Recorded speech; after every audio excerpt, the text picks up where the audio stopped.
Assalamualaikum warahmatullahi wabarakatuh.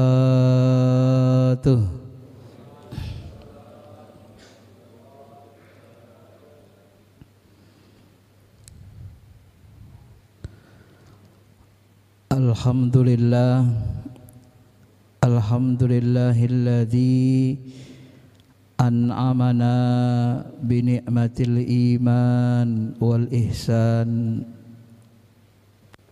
Asyhadu an la ilaha illallah wahdahu la syarika lah wa asyhadu anna Muhammadan abduhu wa rasuluh alladzi la nabiyya ba'dah. Allahumma salli ala habibina syafi'ina wa maulana Muhammadin wa ala alihi wa sahbihi ajmain, amma ba'd.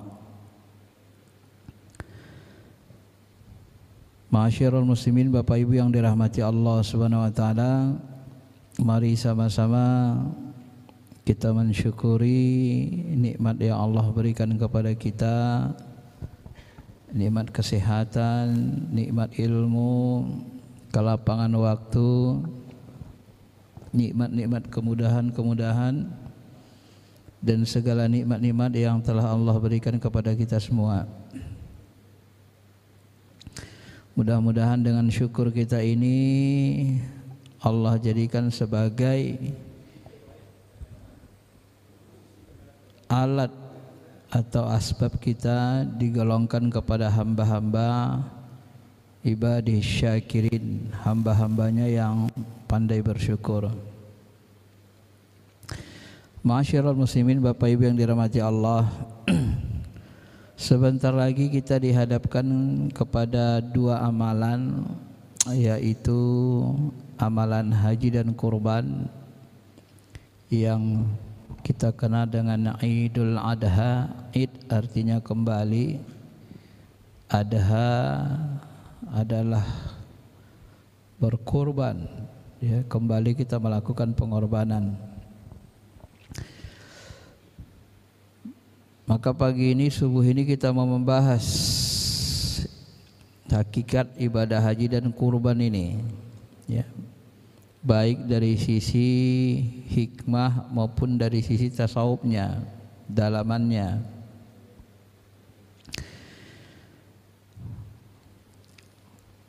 Kalau kita ambil sejarah kota Ka'bah, Al-Quran menyebut kota Ka'bah ini dengan bahasa Bakkah, ya. Inna awwala baitin wudiya linnas lalladzi bi Bakkah. Jadi Allah menyebut dengan bahasa Bakkah, bukan Mekah, gitu ya. Kita menyebutnya dengan Mekah. Rumah yang pertama kali dibangun untuk ibadah, tempat ibadah manusia adalah Bakkah. Bakkah ini kata ulama berasal dari kata baka, yabki bakkah, bakkatan, ya. Arti dasarnya adalah tangisan, menangis. Jadi kalau kita telusuri maknanya, Mekah ini tempat orang-orang soleh banyak menangis, ya, menangis karena mencintai Allah, menangis karena mereka rela berkorban untuk mentaati Allah. Sebagaimana Nabi Ibrahim, dia juga menangis mengorbankan Ismail. Beliau juga istrinya menangis terseduh-seduh ketika ditinggal, ya, oleh Nabi Ibrahim. Dalam bahasa Quran disinggung di tempat yang tidak ada tanaman, tidak ada orang. Kalau kita lah berimajinasi, membayangkan istri kita tinggalkan di tempat, ya, tidak ada orang, tak ada perkampungan, tengah-tengah padang pasir, nggak ada tanaman, nggak ada makanan. Ya. Seolah-olah waktu itu terjadi dialog. Wahai suamiku, apakah engkau rela meninggalkan aku di tempat seperti ini? Nggak ada orang, nggak ada makanan, nggak ada buah-buahan. Apakah ini kemauanmu atau perintah Allah? Maka Nabi Ibrahim mengatakan, ya, haza min indillah, ini perintah Allah, bukan kemauanku. Ketika istri beliau Hajar mengatakan, hal haza min indillah, apakah benar seperti ini perintah Allah? Ya, ini perintah Allah, bukan kemauanku. Maka Hajar mengatakan, qad raditu billah, kalau begitu ya sudahlah, aku tetap ridho dengan keputusan Allah.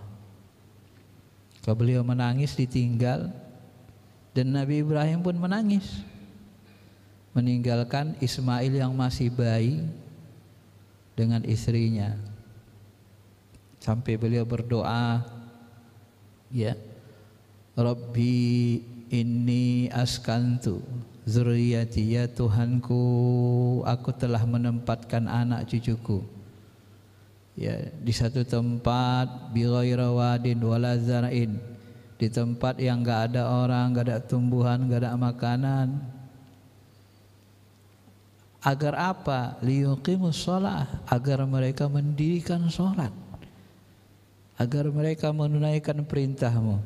Faj'al af'idatan minan nas tahwi ilaihim, maka aku mohon kepadamu, kau tolonglah anak cucuku itu, cenderungkanlah hati manusia berkumpul untuk mengunjungi mereka, meramaikan kota Makkah itu. Tahwi ilaihim, hati manusia ini condong untuk ke sana.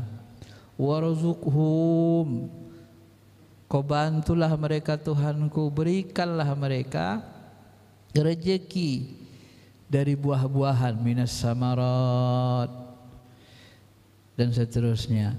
Maka doa Nabi Ibrahim ini diijabah, sehingga kota Makkah itu menjadi tempat orang berkumpul sampai hari ini, tempat orang mengantarkan buah-buahan berdagang, pusat dagang sampai hari ini, ya.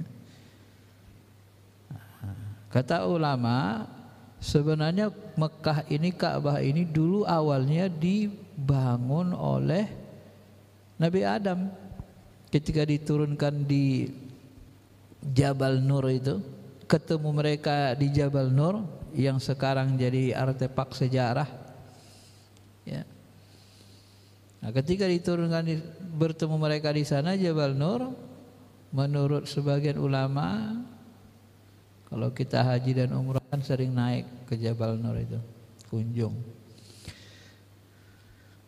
Nah, pada saat itu Nabi Adam pun sudah membangun Ka'bah itu. Ya. Cuma kata ulama, karena ribuan tahun antara jarak Nabi Adam dengan Nabi Ibrahim, itu Ka'bahnya sudah tertanam pasir, hilang lagi, ya. Kenapa Nabi Adam membangun Ka'bah? Karena sebagian ulama menyebut, sebelum dia diturunkan dari sorga, Adam itu selalu tawaf juga bersama malaikat di Baitul Ma'mur mengelilingi arasy Allah Ta'ala. Nah, tawaf yang ada di alam malakut itu, ya, ketika dia diturunkan ke bumi dia rindu. Nah, tidak ada lagi amalan tawaf seperti itu, maka diperintahkanlah dia membangun Ka'bah. Nah, tapi karena jaraknya dengan Nabi Ibrahim ribuan tahun, Ka'bah itu hilang. Lalu pada masa Nabi Ibrahim disuruh dibangun kembali oleh Allah Subhanahu wa taala. Ma'asyiral muslimin, jamaah Bapak Ibu yang dirahmati Allah Subhanahu wa taala. Ya. Kalau dalam bahasa Yunani, ya, Makkah ini mereka sebut dengan istilah Maqarabah. Ya. Dalam bahasa Arab diambil, ya ada persamaannya dengan bahasa Arab, Maqarabatan. Maqarabatan itu artinya dia berasal dari kata qarraba. Ya. Muqarabah, dalam istilah tasawuf kan ada muqarabah. Jadi maqarabatan itu pengorbanan, tempat pengorbanan. Bagaimana kita supaya dekat dengan Allah, taqarrub ilallah, qarib dengan Allah, kita harus melakukan maqarabah, kurban. Kita harus mengorbankan. Ya. Maka korban ini salah satu hikmahnya adalah untuk meraih kecintaan Allah. Ar-Rumi mengatakan salah satu makna sufistik dari kurban ini adalah kita menyembelih kecintaan kita kepada selain Allah. Untuk apa? Untuk mendapatkan kecintaan Allah. Jadi segala sesuatu yang kita cintai selain Allah kita buang, kita sembelih. Itulah yang terjadi pada Nabi Ibrahim. Nabi Ibrahim, Bapak Ibu, beliau berdoa itu. Dalam riwayat disebut 40 tahun. Rabbi habli minas solihin, Rabbi habli minas solihin, Rabbi habli minas solihin. Ya Allah, ya Tuhanku, yang Rabbi, yang menjaga diriku, berikanlah aku anak yang soleh. Ya. Dengan maksud apa? Supaya ada generasi penerus, meneruskan dakwah. Nabi Ibrahim tidak ada anaknya. Istrinya Hajar sudah tua, sudah mandul kalau bahasa sekarang, atau mendekati mandul. Tidak punya anak. Doa terus sama Allah 40 tahun berdoa, maka barulah lahir Nabi Ismail. Ya. Maka nanti kan Nabi Ibrahim disuruh nikah. Ya. Suruh nikah, lahir anaknya Ismail. Nah, Ismail ini, sebutan nama Ismail itu berasal dari kata sami'a, yasma'u. Sami'am basira, artinya mendengar. Jadi hikmahnya kenapa nama Ismail disebut dengan Ismail? Karena memang Ismail ini lambang doa Nabi Ibrahim sudah diijabah, sudah didengar oleh Allah. Maka disebutlah dengan Ismail. Artinya Allah sudah mendengar doanya. Maka kecintaan Nabi Ibrahim kepada anak sematawayang Ismail, sebelum nanti lahir Ishak, Yakub dan seterusnya yang menjadi bapak orang Yahudi. Nah, sebelum lahir itu dia hanya punya satu-satunya anak. Bapak bisa bayangkan orang yang berharap punya anak tiba-tiba dikasih anak laki-laki yang ganteng, tampan, yang sangat baik, bagus akhlaknya, dan itu anak sematawayang. Dan diharapkan selama 40 tahun baru dikasih Allah Ta'ala. Bagaimana perasaan kita sebagai orang tua? Tidak sangat gembira, tidak sangat cinta kepada anak sematawayang begitu. Ya. Tapi yang paling bisa merasakannya ini tentunya orang-orang yang punya anak tunggal kan. Kalau anak kita 5, 10 mungkin belum merasa kan. Tapi kalau orang yang dari awal dia memang susah dapat keturunan, tiba-tiba dikasih Allah satu-satunya sematawayang, dia rasa, dan kecintaan itu sangat-sangat besar. Sampai Nabi Ibrahim dalam tafsir Ibnu Katsir, tafsir Al-Bajuri dan banyak tafsir disebut keceplosan ngomong. Nah, ini Nabi kalau ngomong ceplos dicatat sama malaikat. Kalau sekiranya anakku ini nanti diberi Allahku anak, dan anakku nanti disuruh dikorbankan oleh Allah Ta'ala, aku korbankan demi Allah, katanya. Terceplos ngomong gitu, Pak. Akhirnya omongan Nabi Ibrahim ini tercatat. Nabi kalau ngomong kan langsung harus diaplikasikan, Pak. Nah, itulah omongan orang-orang yang sangat soleh. Maka diminta pertanggungjawaban dari omongan ini. Disuruhlah Ismail disembelih. Jadi hanya saja perintah menyembelih Ismail ini lewat mimpi.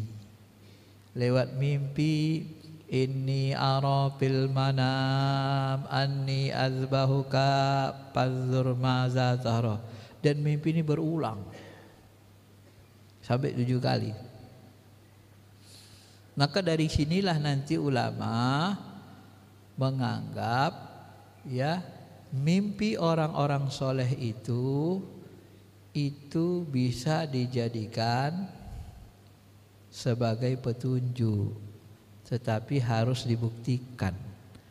Sebelum masa Nabi Muhammad, banyak nabi dan rasul mendapat wahyu lewat mimpi. Tapi Nabi kita Muhammad SAW memohon kepada Allah, ya Allah, jangan turunkan wahyu kepadaku lewat mimpi. Nabi minta lewat sadar. Agar apa? Salah satu hikmahnya agar setan tidak lebih kuat bermain di alam mimpi. Ya, kata ulama begitu, itu pemahaman. Maka Nabi SAW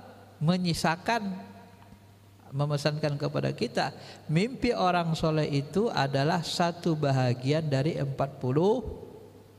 kenabian. Barang siapa bermimpi bertemu kepadaku, falyaqzah, dia seperti mimpi benar-benar lihat aku.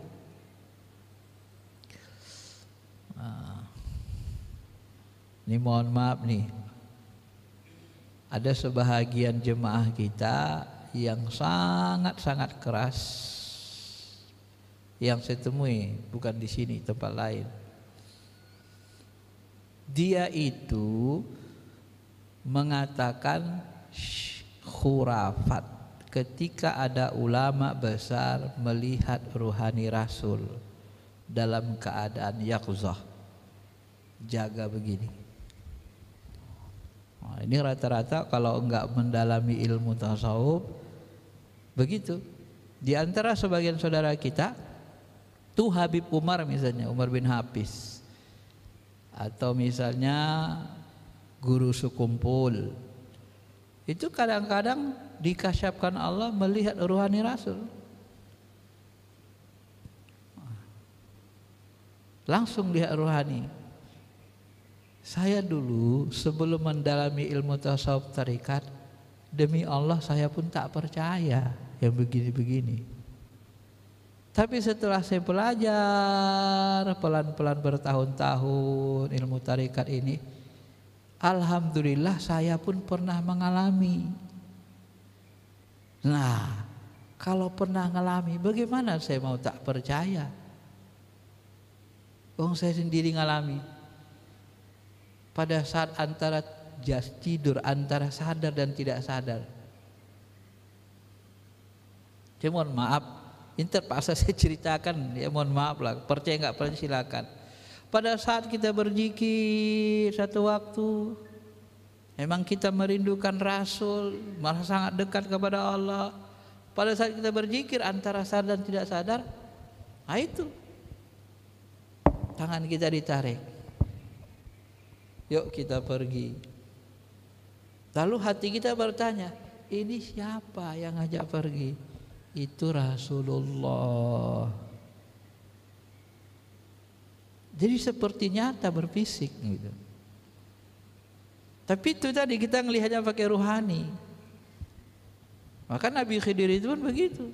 Silakan Bapak mau percaya tidak percaya silakan. Karena saya dulu nggak percaya sebelum saya mengetahui.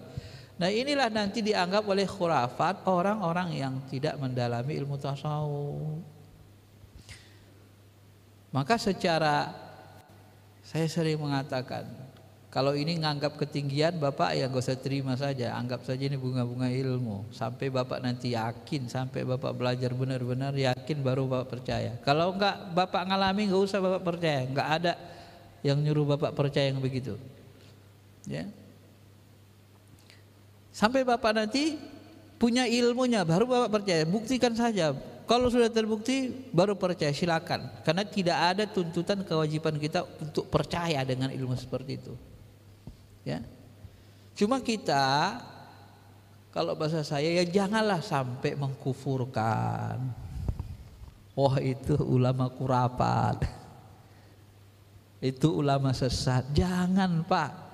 Maka saya kan sering katakan gini, kalau dalam belajar tasawuf, coba Bapak perhatikan tangan saya ini. Sebenarnya ilmunya gampang saja, perhatikan. Yang menggerakkan tangan saya ini siapa? Yang menggerakkan tangan saya apa? Ruh saya kan? Iya kan? Kalau ruh saya nggak ada, bisa gerak ini nggak? Nggak bisa. Lalu kalau ditanya, nah, Bapak bisa lihat ruh saya yang menggerakkan tangan ini nggak? Bisa nggak lihat ruh yang menggerakkan ini? Nggak bisa, Ustaz. Ya benar nggak bisa. Kenapa nggak bisa? Karena ruhnya di alam ruh, kan?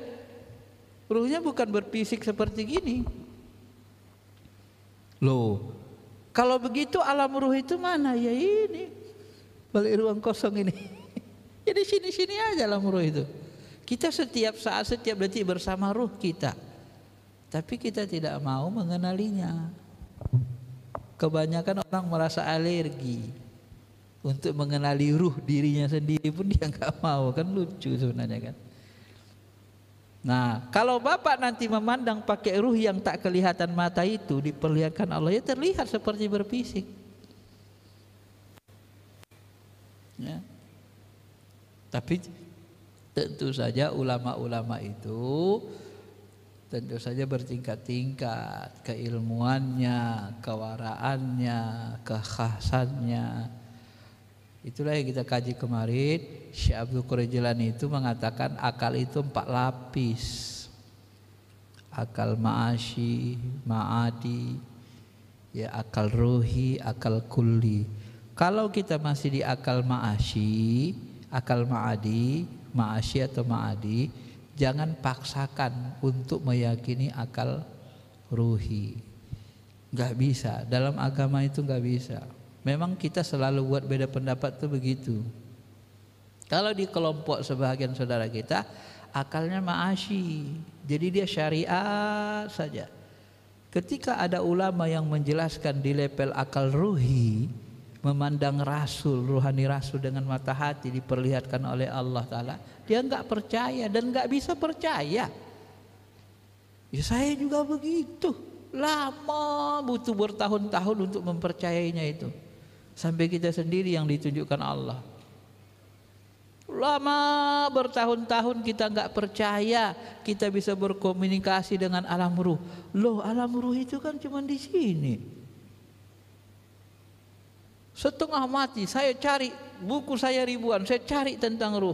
Bisa nggak komunikasi dengan ruh orang yang sudah meninggal? Tidak ada dalilnya. Nah, sepanjang yang saya amati, sampai puluhan buku tentang ruh yang saya cari riwayatnya di muka, nggak ada dalilnya. Tapi kalau Bapak nanti sudah sampai ke akal ruhi, ya seperti Nabi dialog dengan ruh para nabi, 25 nabi. Kalau Allah mau kasih ilmu itu apa masalah? Siapa yang melarang? Kalau diberi kasih dengan walinya, para kekasihnya untuk membuktikan kuasanya, tidak ada yang bisa membatasi Allah. Tidak ada. Malah semakin kita mengatakan tak bisa, nggak mungkin, berarti secara sederhana sebenarnya kita membatasi, berarti Allah itu tak maha kuasa, ya kan? Nggak maha kuasa. Padahal Asib bin Balkhiyah itu manusia. Sebagian ulama nyebut Asib bin Balkhiyah ini pendapat ya, Asib bin Balkhiyah zaman Nabi Sulaiman itu adalah anak turunan jin Islam. Ibunya manusia, ayahnya jin. Wah, itu zaman Nabi Sulaiman manusia kawin dengan jin. Itu bisa dia mengangkat singgasana batu rakis, ana antika bihi qabla ayyartadda ilaika tarafuk. Saya bisa mengangkatnya Sulaiman. Sebelum matahari berkedip, udah ada. Pertanyaan saya, mana lebih utama, lebih hebat, ilmu ulama zaman Nabi Sulaiman, pengikut Nabi Sulaiman, dengan ilmu ulama zaman Nabi Muhammad, pengikut Nabi Muhammad SAW? Secara logika, kalau Allah mau ya pengikut Nabi lebih hebat, ya kan? Ya kalau Allah mau karomahnya, maka Umar bin Khattab kan kadang-kadangnya ditunjukkan Allah Ta'ala juga kan. Ya, naik ke atas bukit dari Madinah ngomong, kata Imam Haramain Al-Baqilani, ya, Imam Makkah Madinah, itu riwayatnya masyhur. Naik ke atas bukit, bagaimana menyampaikan suara kita? Suara Umar bisa sampai ke Iran sana, pintu gerbang Persia. Kalau enggak nyampaikannya pakai suara ruh, antara ruh dan ruh komunikasi jarak jauh. Nah, di alam nyata ini saja bisa kita komunikasi ruh. Alam ruh itu ya tidak bisa dihijab bagi orang yang sudah bisa masuk keluar ke alam ruh, ke alam mimpi. Maka di antara ulama-ulama khas, ya mereka itu Pak begini, udah masuk ke alam mimpi. Maka kalau Bapak baca ruh kitab Ibnu Qayyim, ro'a fil manam, melihat dalam mimpi, melihat malaikat, melihat ini, melihat roh si fulan, melihat ini, semua disebut ro'a fil manam. Nah, di dalam ilmu tasawuf, dalam keadaan jaga gini kita bisa masuk. Sebagian ulama kita mahir langsung masuk ke alam ruh, alam mimpi. Dalam keadaan jaga. Itu yang bisa seperti ya, kemungkinan yang bisa melakukannya Habib Umar bin Hafiz, guru Abah Sekumpul, wali-wali tingkat tinggi. Ya. Nah, ini penjelasan tambahannya. Kalau Bapak tidak percaya nggak apa-apa, saya hanya ngasih tahu ilmunya. Kalau Bapak nggak percaya, minimal jangan kafirkan mereka, jangan syirikkan mereka, jangan khurafatkan mereka. Ya, jangan Pak. Anggap saja yang mudah-mudahan benar. Karena kalau bahasa saya, ulama-ulama khos begitu, ulama-ulama besar, kita dianjurkan baik sangka. Bukan dianjurkan buruk sangka, dosa kita. Kalau nggak percaya nggak apa-apa, Bapak nggak percaya, nggak ada masalah itu. Karena nggak bisa dipaksa itu. Saya mendalami ilmu ruhani ini lama sekali. Ya begitu Pak. Nanti belum nyampe ilmu kita, tetap nggak percaya. Karena akal kita belum bisa nyampe ke situ dimensi. Kalau bahasa si Abdul Qadir kan, dia seperti dimensi akal ma'asyi, dia larinya ke yang jahir. Asal akal ma'adi, dia ke tarikatnya, alam malakutnya. Kemudian akal ruhi, dia lari ke jabarutnya. Kalau difrekuensikan, orang yang berada di frekuensi SW1, dia hanya bisa memahami, mendengar semua makhluk di frekuensi atau suara di frekuensi yang satu. Kan? Begitu Bapak memaksakan diri ke FM, nggak bisa. Nanti mohon maaf, gila kita nanti Pak kalau kita paksain. Karena belum. Tapi kalau Bapak sudah punya ilmu masuk ke gelombang FM, Bapak baru bisa dengar FM. Akal Bapak nyambung ke FM, baru bisa dengar dua-dua, SW1 bisa paham, FM bisa ngerti. Karena sudah bisa masuk ke situ dua-dua akal kita. Nah, kalau kita paksakan diri, stres nanti bisa gila. Ya, nggak usah dipaksa. Yang begitu, jalani saja.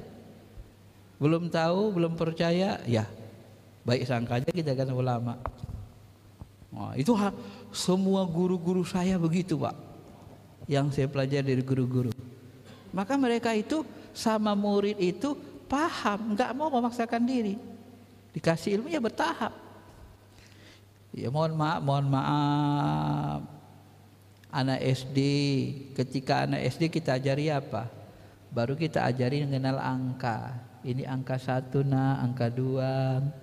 Naik SD kelas 3, kelas 2, baru kasih tambah-tambah 1 tambah 1, 2, 3. Kalau bapak kasih akal anak SD sinus kosinus, gila nggak dia pak? Anak SD nih. Bapak paksa dia belajar sinus kosinus, gila nggak? Gila. Seter dia. Nah, begitu juga ilmu ruhani ini, nggak bisa. Nah, cuman kita jangan ikut-ikutan ceroboh. Gak bisa mencernanya lalu mensirikan, itu gila itu anak SMA sinus kosinus. Kata anak SD kelas 1, itu abang gila katanya. Abang itu gila itu, kata anak yang 1 tambah 1. 1 tambah 1 2. Naik kita tinggi. Oh enggak, 1 tambah 1 enggak mesti 2. 1 kambing tambah 1 ayam gimana jadinya? 2 kambing apa 2 ayam? Kan bertingkat ilmunya gitu. Agama itu begitu. Maka banyak sebenarnya hadis-hadis yang terlalu dalam dia itu tidak disebar, tak banyak orang tahu. Hanya khususiat dia sifatnya. Maka itulah ilmu tasawuf itu sebahagiannya khususiat, diajarkan talaki, berguru, tidak bisa diajarkan secara menyeluruh. Contoh sederhana, amalan. Kata Ibnu Taimiyah dalam Majmu' Fatawa, membaca 70.000 kali Fatihah, 70 kali tahlil, la ilaha illallah, la ilaha illallah, ini menghadiahkan 70.000 la ilaha illallah ini kepada orang meninggal. Ini adalah amalan rame ulama-ulama salaf, walaupun tidak kita ketemu hadisnya, hadis sahihnya. Coba ulama salaf ngamalin ini, tapi nggak ada hadis sahihnya. Hadis sahih dalam Imam Bukhari berapa? 6.000-an, nggak nyampe 7.000. Bapak yakin? Imam Muslim berapa? Ya hampir sama, digabung paling 15.000-an. 15.000 hadis sahih cukup untuk mewakili seluruh yang disampaikan Rasul? Belum. Orang Bukhari bilang 30.000 dia hafal hadis sahih, yang dicatat cuma 6.000-an. Jadi 3.000 lagi kemana? Nah, jadi ada yang hadis sahih itu tidak sampai ke kita sebenarnya gitu. Itu kata Ibnu Taimiyah, dia ngakui itu diamalin banyak ulama salaf.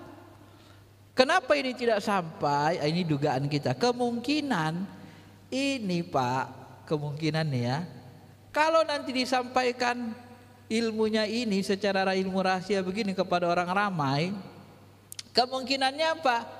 Kemungkinannya udahlah, kalian gak usah sholat gak apa-apa, yang penting nanti mati ya bayar aja, suruh aja orang hadiahkan 70.000 apa la ilaha illallah supaya kita bebas dari azab kubur katanya. Coba pandai-pandaian dia Pak, dia kira udah dia terima itu kan amalan itu kan. Ngeri gak itu? Ngeri. Makanya pertama kali Rasul mengomongkan dalam hadis Sahih Bukhari Muslim itu, dulu ma'ajan disebut, man qala la ilaha illallah dakhalal jannah. Siapa yang mengatakan la ilaha illallah dakhalal jannah? Walau zana, walau qatala, walaupun dia membunuh Rasul, walaupun dia berzina, walaupun dia dosa besar, ya masuk surga. Wah mantap ini kata sahabat. Ya Rasul, ini mantap ini. Boleh nggak ku sebarkan ke seluruh sahabat, ke yang lain? Jangan, jangan dulu kata Rasul. Rasul masih ragu waktu. Jangan dulu.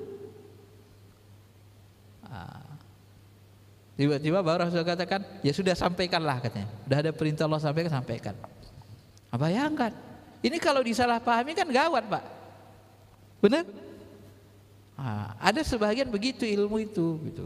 Jadi memang kita nggak bisa. Ya satu sisi memang kita juga sedih kadang-kadang ada yang mencela ulama-ulama seperti itu. Satu sisi memang kita tidak bisa mencegah. Memang itu naturalnya, sifat akal begitu Pak. Ya, anak TK pasti menganggap orang-orang yang lebih tinggi ilmunya yang tak terjangkaunya dia katakan gila, dia katakan sesat. Ya. Kalau ilmu syariat, memang syariat itu kelihatan nyata, gampang ukuran sesatnya. Tapi kalau ilmu ruhani gak bisa kita sesatkan kalau kita gak ngerti kedalamannya gitu. Ya.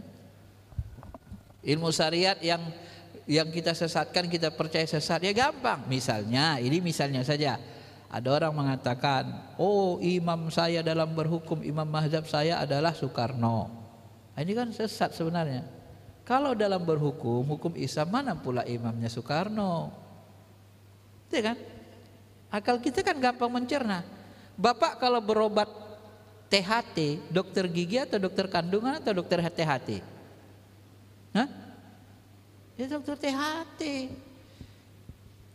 Kalau bawa istri kita mau melahirkan kemana? Ke dokter THT? Hah? Ya dokter kandungan. Ya Soekarno kan bukan ahli fikih. Kok jadi imam mazhab, imam dalam berhukum? Kan gak benar akalnya, logikanya. Nah, itu gampang ngukurnya. Secara syariat salah, kelihatan. Tapi kalau yang seperti tadi, itu gak bisa kita ngukurnya. Kecuali ilmu kita sudah tinggi, sudah dalam. Maka dari itulah ma'asyiral muslimin, Bapak Ibu yang dirahmati Allah,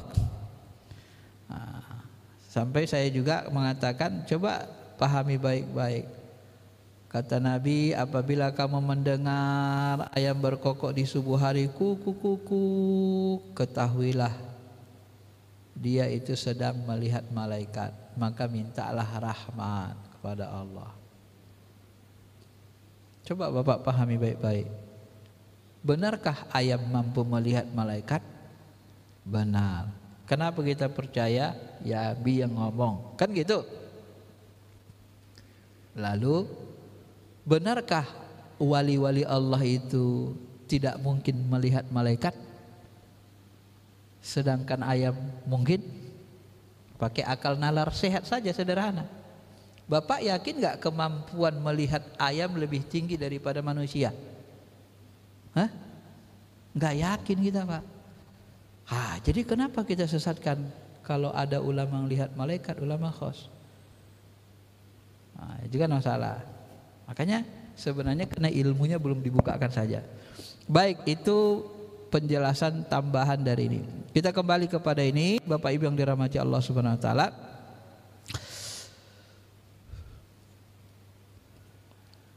Amalan tawaf ini sudah sama-sama kita ketahui, tawaf ini dilakukan seluruh malaikat. Tawaf di aras, melingkar, jam kita juga tawaf. Dan tawaf ini sifatnya adalah sunnatullah. Planet-planet juga disuruh Allah keliling, berevolusi. Ini lambang kekuasaan Allah itu. Ya. Itulah Allah Ta'ala. Kita juga disuruh tawaf. Malaikat juga tawaf keliling di Baitul Ma'mur. Kenapa kita harus tawaf? Itu lambang ketaatan, muter, bergerak, bekerja, berbuat, mentaati Allah. Siapa yang tidak mau mentaati Allah, tidak dalam lingkaran hukum-hukum Allah, tidak dalam koridor garis-garis ketentuan Allah, maka dia akan binasa. Tawaf itu 7 kali.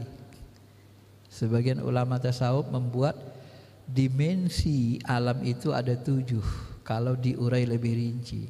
Syekh Abdul Qadir Jilani membuat dimensinya 4. Sebahagian seperti Ibnu Arabi dia sebut 7. Ya, itu seperti lapisan alam.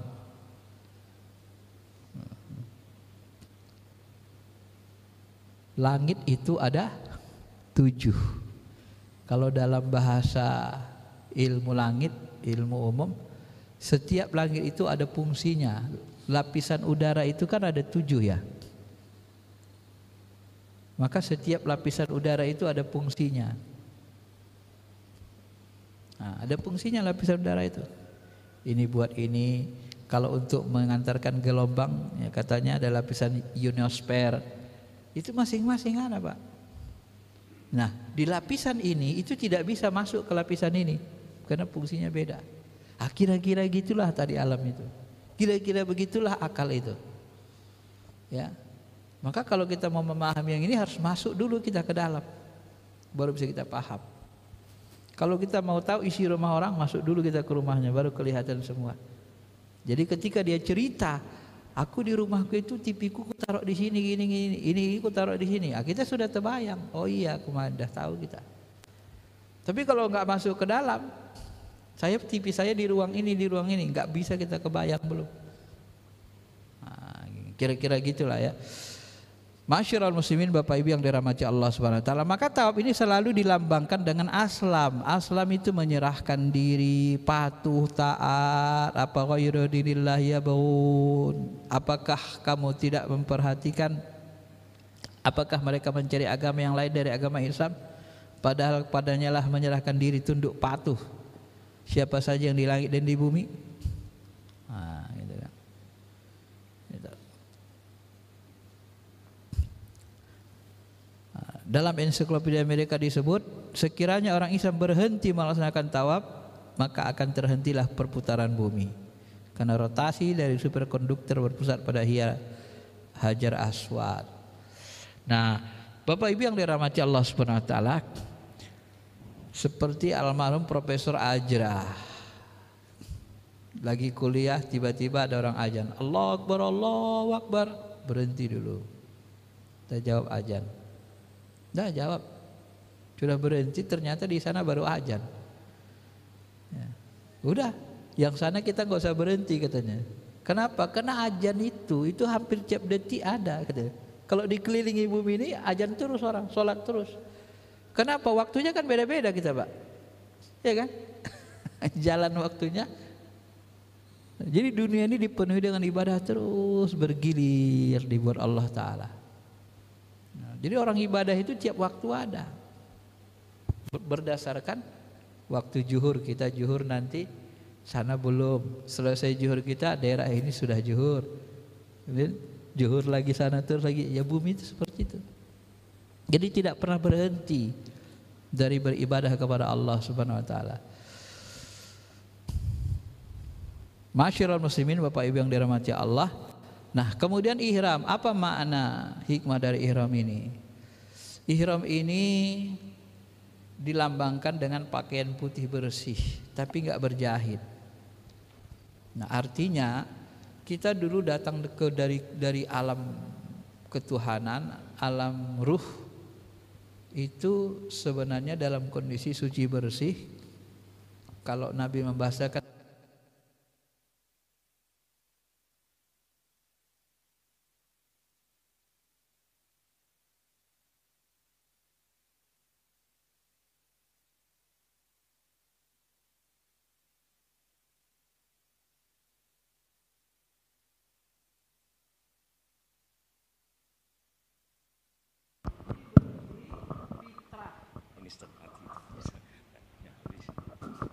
bahasa lainnya kertas putih bersih fitrah. Fa abawahu yuhawwidani au yumajjisani. Orang tuanya lah nanti yang mendidiknya, apakah dia jadi cenderung Yahudi, Nasrani atau apa. Ya. Maka ihram itu melambangkan kesucian. Kalau di zaman dulu sebelum Islam hadir, orang tawaf itu telanjang. Nah, itu ajaran setan kan. Karena di alam jasmani nggak boleh pakai busana, sama sekali nggak boleh pakai busana. Nah setelah datang Islam nggak boleh begitu, ditutup pakai kain putih tapi nggak berjahit, lambang kesucian, lambang kebersihan. Nah, ini ihram itu begitu. Maka artinya kita ketika kita hadir ke bumi bersih, menghadap Allah, ihram. Sebelum kita melaksanakan haji, ihram dulu. Artinya apa? Ihram itu disitulah kita berniat membersihkan hati kita, seluruh kalbu kita, seluruh badan kita, jasmani rohani kita bersih. Untuk apa? Untuk menghadap Allah.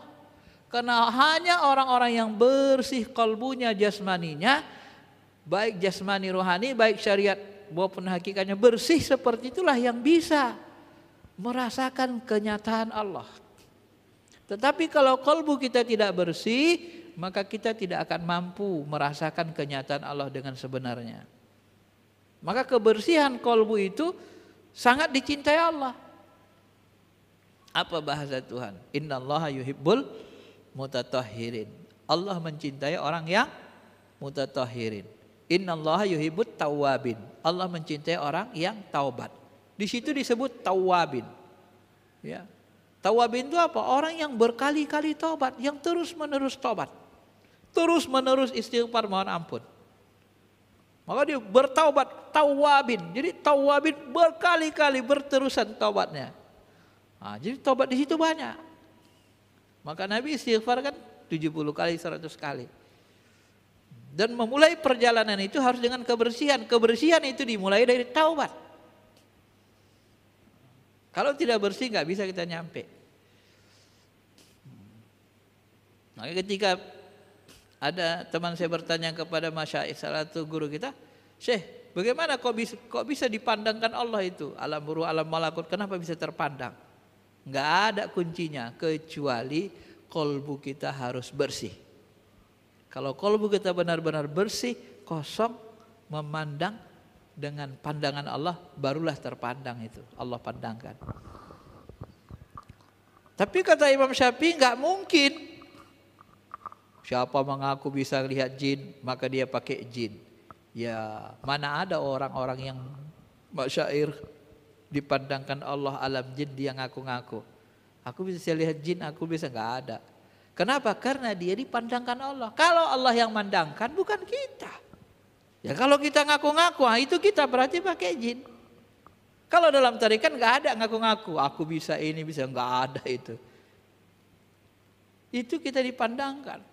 Nah di situ bedanya kata masyayikh.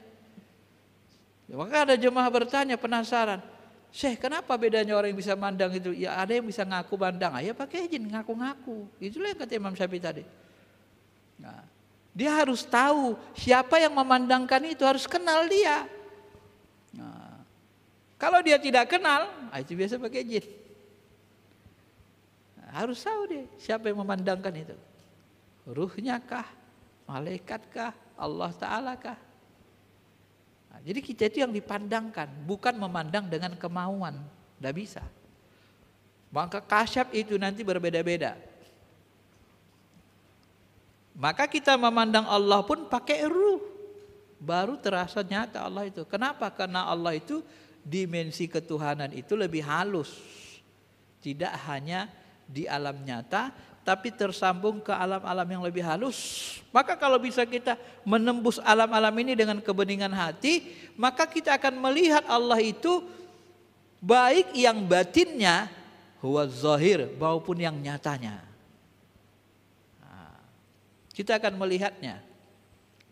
Walaupun dalam bahasa untuk menjaga rahasianya bukan melihat zat aslinya, tapi melihat af'alnya, perbuatannya, melihat sifatnya nyata di dalam makhluknya, af'alnya itu, sifatnya itu terlihat oleh kita.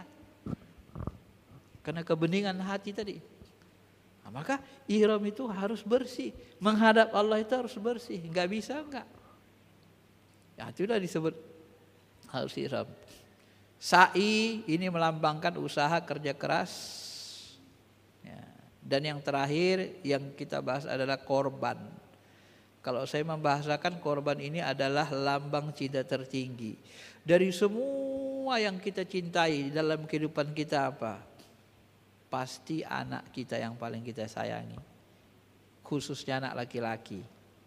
Penerus kita, ya kan? Kalau anak kita sakit keras, bawa berobat, bapak mau nggak jual mobil kalau nggak ada duit? Jual kan? Tapi kalau bapak mobilnya hancur tabrakan, bapak jual anak nggak untuk beli mobil? Nggak mau kan?